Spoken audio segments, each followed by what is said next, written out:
Gilberto Gil is here. He's Brazil's most revered and accomplished singer and songwriter. He is also his country's Minister of Culture. 1 month after the UN bombing in Baghdad, Gil participated in the commemoration of the lives lost in that tragedy. He received this warm welcome from Secretary General Kofi Annan. Tonight, we are blessed in having with us someone who can lift us all out of our sorrow. I can think of no one better suited to do this than Gilberto Gil. An artist with a conscience, an artist with a gift.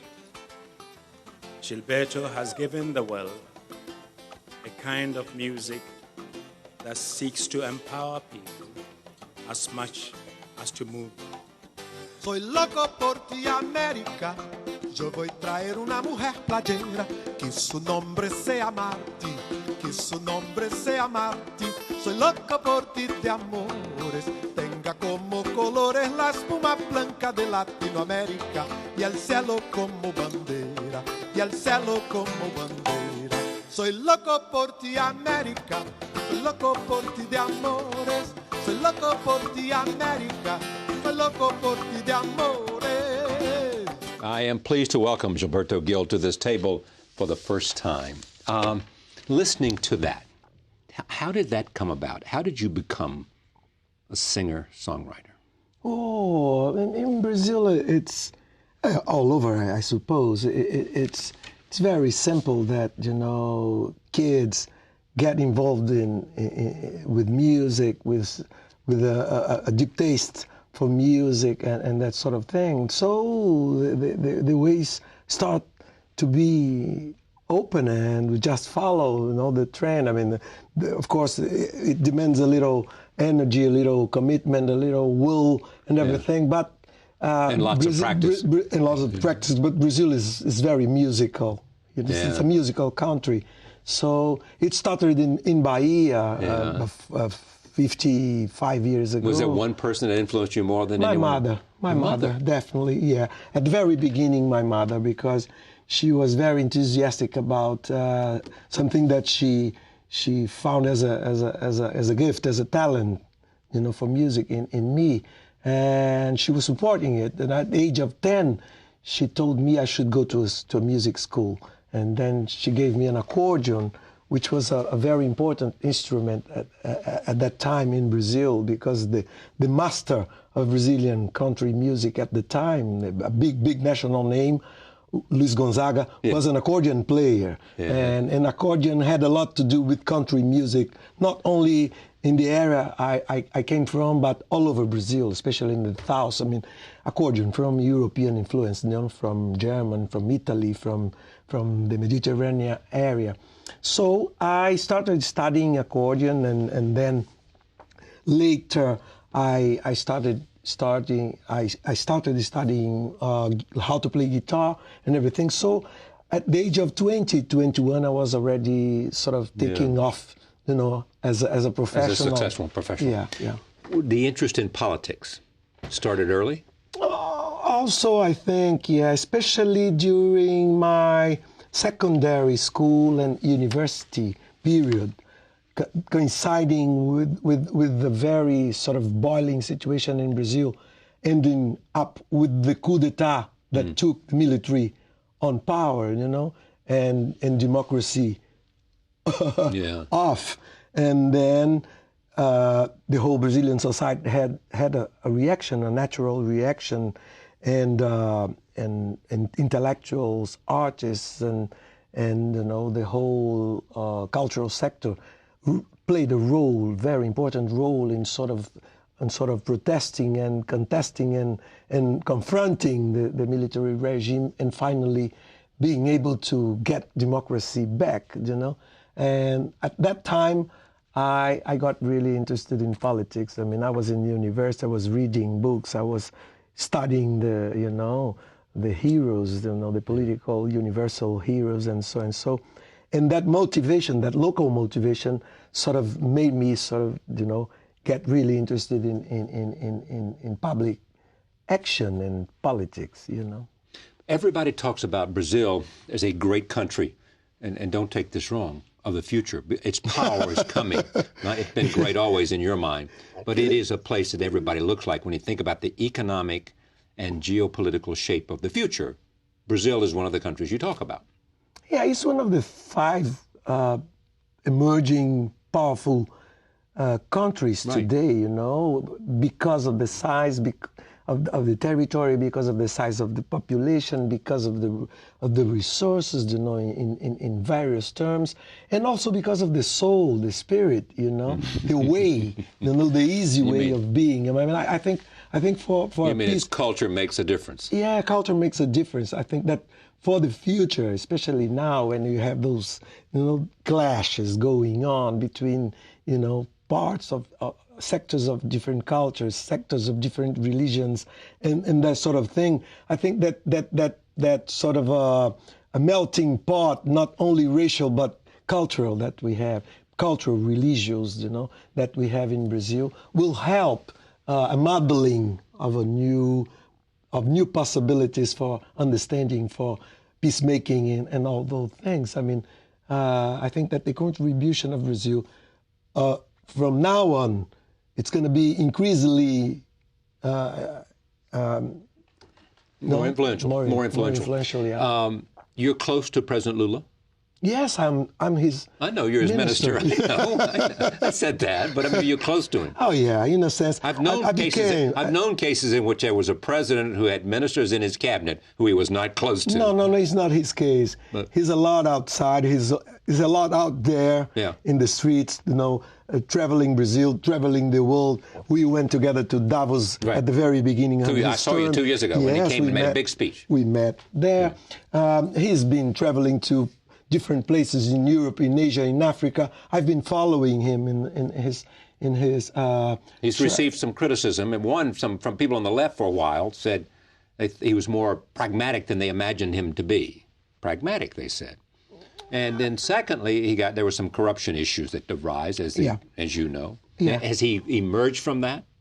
I think so. Both of those criticisms? I think so. First, because considering the pragmatic approach to his government, I think it was necessary. Because some supporters thought that he was more conservative than they imagined he might be on certain issues. No, governance is systemic now. Yeah. It's not just a matter of the governor or the cabinet or whatever. I mean, it's systemic. I mean, the economic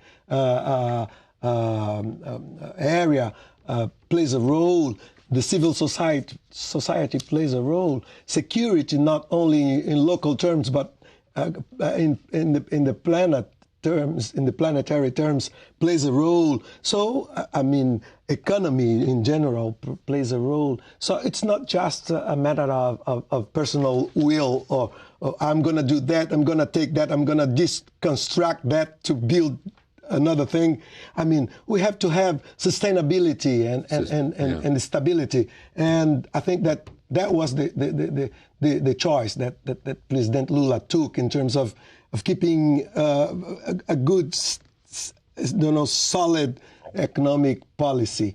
As far as the scandals and the corruption and also that is systemic. It's systemic in Brazil. It was not invented by President Lula. It's almost systemic to politics.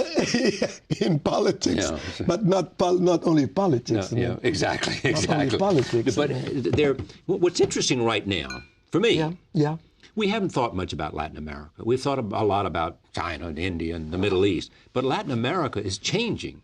It's changing, and it's very important for the hemisphere. Take Chile. You've got a woman elected. A woman now. Head of government in socialist, Chile. Yes. Woman for the first time. You got Lula in Brazil. Lula in Brazil, Kirchner in Argentina. Kirchner, exactly. A left-winger a better economy in Uruguay. The Indian in Bolivia. Yeah, Morales in making Bolivia. Noise in Bolivia. And then you've got Chavez in Venezuela. What do you think of Chavez? Chavez, I mean, we should not forget that he's a military man. Yeah, exactly. No, I mean, from the headquarters, from military headquarters. So his personality is being influenced, as a result, when he's now, in charge of a head of government.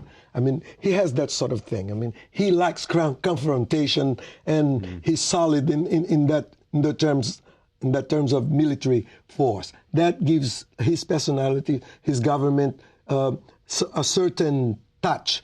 But also he's a lot into the country's problems, into the country's society. He wants to nationalize almost everything. Everything. I mean, but at the same time, he has to develop a dialogue with the rest of South America, with North America, and with the rest of the world. I mean, the oil question also gives him a push. It gives him leverage. Yeah, because oil is crucial today. I mean, it's very strategic and everything. But I think he's okay. He's developing good dialogue with Brazil, with the rest of South America, and he's been able, not only by himself, but because of the alliance of the South American alliance, he's been able to maintain stability in Venezuela, at least as far as democracy is concerned. Do we have friends in Latin America? We Americans? No, the United States. If we have friends, do we have friends there? Still, yes, still have, and I think how are American relations with Brazil? Very good today, as far as the two governments, as far as the business, as far as culture is concerned. Also, I mean, we are very fond of. What would make them better? In other words, as good as they are, what could make them even better? The U.S. relationship with Brazil, say. I think that recognition by the United States of the role, the importance, the local, continental importance of Brazil, strategic importance of Brazil, and the global importance of Brazil, in terms of giving us together opportunity to develop partnership in various terms, and of course absorbing gradually more and more our culture is also something. The United States, I mean, they've been somehow insular in cultural terms, despite. Meaning what? Insular. Well, I know, but tell me what you mean. I mean, we have not been open in other cultures to our own in a shores. Sense. You've been known here for a long time. I've known about you for a long time. I know. Of course. I mean, we should sort of put my comments to a sort of context, right. Contextualize my comments. What I mean is that American culture is too strong. It's universal. Yeah. I mean, sometimes music, movies, clothes, everything. Yeah. Everything. Sometimes people think globalization is a code word for American hegemony. That's it. Which demands from both sides new considerations. We have to consider that the Americans are universal, are global, but the Americans should consider that the rest of the world, especially the has strategic their own culture areas, and their own uniqueness, and appreciate it for and what it is. that should be brought here to to establish dialogue with the local. Yeah, that's a good idea. What's the impact of climate change in Brazil? Oh, well, we have the Amazon thing, rainforest is more important. Devastation, but are we making any progress on that? Yes, we reduced it the last 2 years. Destruction of the rainforest. Destruction of the rainforest was reduced in 37%, which it's not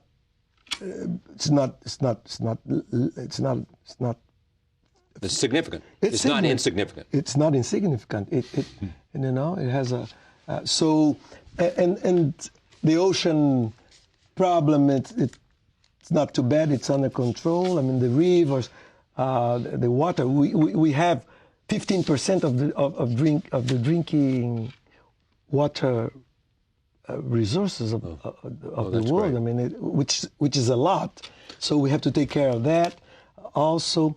But I think the environmental thing. I mean, we have a very active Green Party now that is part of the governmental coalition. Green is coming. Yeah. Now, are you continuing to perform? Yes, residually. In holiday periods. You know, all public men, you know, has a holiday, 1 month holiday. And I use that period to come to Europe or other parts of the world to perform. All right. Tell me about I did that last year, the year before, and I'm going to do now again in June, July.